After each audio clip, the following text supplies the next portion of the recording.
Fixing proximity sensor issues on your mobile phone. The proximity sensor is a crucial component in modern smartphones, allowing features like screen dimming during calls and gestures.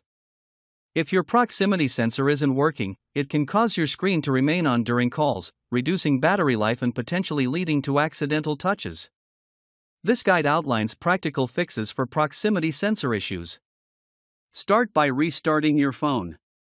A restart often resolves temporary software glitches that could interfere with the sensor's operation.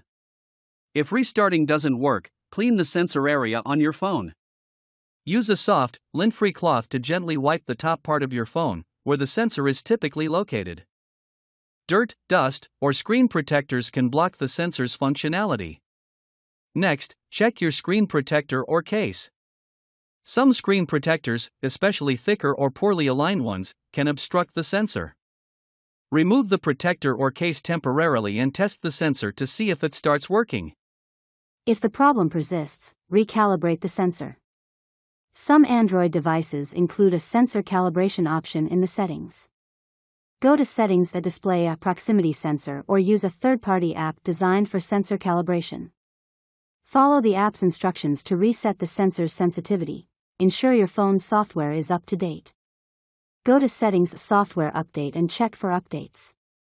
Manufacturers often release patches to address sensor-related bugs. Testing the sensor can help identify the issue. Use diagnostic codes, e.g., #0# on Samsung devices, or download a sensor testing app from the Google Play Store. These tools allow you to verify whether the sensor is functioning properly. If the issue seems hardware-related, contact a professional repair service. Damaged sensors might need replacement, which requires expert assistance. To prevent future proximity sensor problems, avoid using thick screen protectors and ensure your phone stays clean. Regularly update your device's software to minimize bugs and glitches. By following these steps, you can quickly fix proximity sensor issues and restore your phone's functionality. If the problem persists despite trying these solutions, don't hesitate to seek professional help.